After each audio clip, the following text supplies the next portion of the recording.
and off it goes. Okay guys, so we are here at my house and we're gonna do a quick video tour of the outside, and I want to just make sure to get a copy of all this before we get started, so let's dive in. So we're starting at the front of the house, and as you can see, this is super overgrown, very thorny. Also, I might add, tons of vines got to be stripped off the front. That's gonna be difficult. These are some Jumanji style vines, dude, seriously. The front's got to be power washed. You got little plants growing up in the gutters there. It's like a little mini garden going on. I don't know when the last time they were tended to, but also all this kind of brush here in the driveway and all this dirt. This is an incredible amount of dirt. You would not believe how much mud is there. These stairs were so buried in there that they were actually missed on the inspection report where it says exterior stairs. It said none. This is also overgrown as expected, and of course here we have what I hope to be the Pink Lady's personal garage. And so drive her up in the back and out the front. Love that.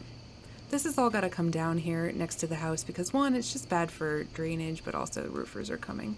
Oh, look at these cute trees my neighbor planted. I can't wait to see how fast those grow. That's going to be really, like, honestly, a nice privacy shade. Thanks, neighbors. I'm going to love that. And I love those windows too on the Pink Lady's garage. Oh yeah, Patty Cat. The property came with 3 cats. That's one of them, Patty Cat. I haven't seen the others around too much. They're pretty shy.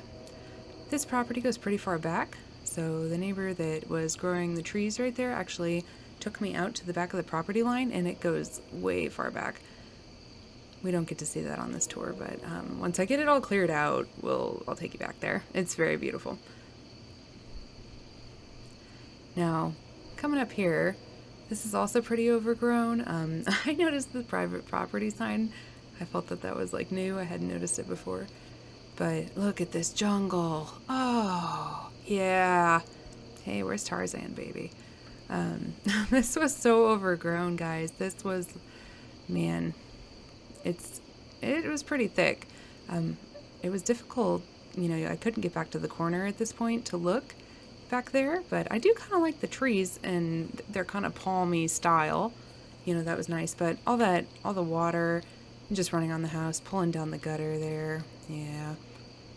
There was a lot of issues with, you know, if there was water in the basement. I was told it was largely in part due to this vegetation here. Real pretty though, you know, I kind of hate that it has to go, but it's got to get cleared away from the roof, and then also it's just bad for the house. But look at this beautiful big backyard. So I've got an acre out here, which I honestly, man, I never thought I would get that. I'm so like humbled to have found this place. It really is. Look at that view, man. It really is perfect for me. I just love it. And back here, yeah, from a different angle. See, I love I kind of like the look of it, but it just can't be near my house. Like, I'm sorry, vegetation, but there's Patty Cat again. So Patty is so friendly that he will just run and jump right up in your car. I mean, he just loves everybody. And so I was actually a little worried he would either get hit or be shanghaied by, you know, maybe a roofing crew. He's just so sweet. So he's actually staying with me right now, just, you know, when winter is coming through and all that jazz, but I'll be out here every day. So I got a shed back here, and that's all got to be cleared out so I can get access to it, right? And then this big kind of overgrown area.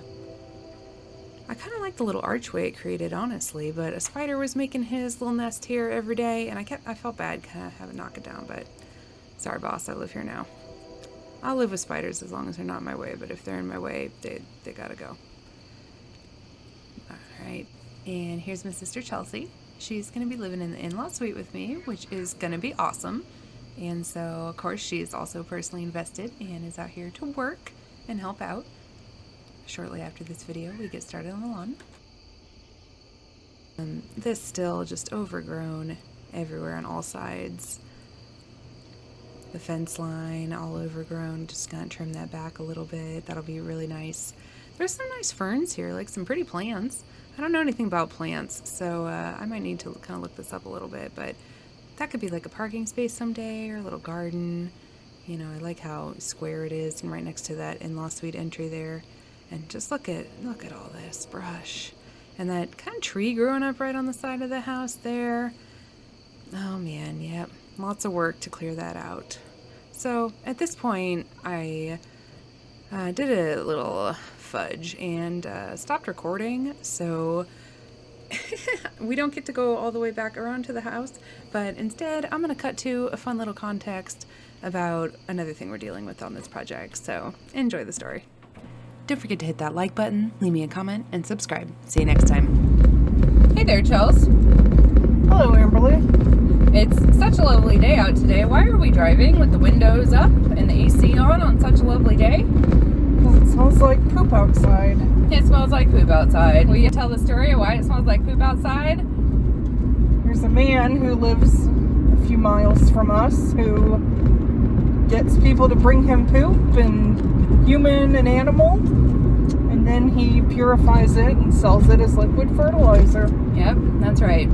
So guys, we live in a little kind of country village, which is nice because we get cheap water and there's not a lot of zoning laws, but the downside to that is the lack of regulation. It goes both ways. So yeah, there's this guy down the road from us who has these big swimming pools in his yard, and he buys excrement off people and then puts it in these pools to churn and bubble, and we call it the digester. The town, we call it the digester, and dude, it stinks up the whole area. So a high wind will carry it miles. Yeah, a high wind will carry it several miles. So that's kind of a exciting little sidebar of this project that we wanted to share with you. Maybe we can sell him some of the raccoon poop from the house. Only if he picks it up. Yeah, only if he picks it up. Yeah, that way we don't have to pick it up. So maybe we could recoup some of our money that was selling that to him. But we're trying to get him shut down, not us specifically, but the town. Everyone is filing grievances and protesting and picketing outside his house. We should start pooping outside his house and see if it's done. I'll just pick it up and use it to make money. You what? Crap. No pun intended. Oh,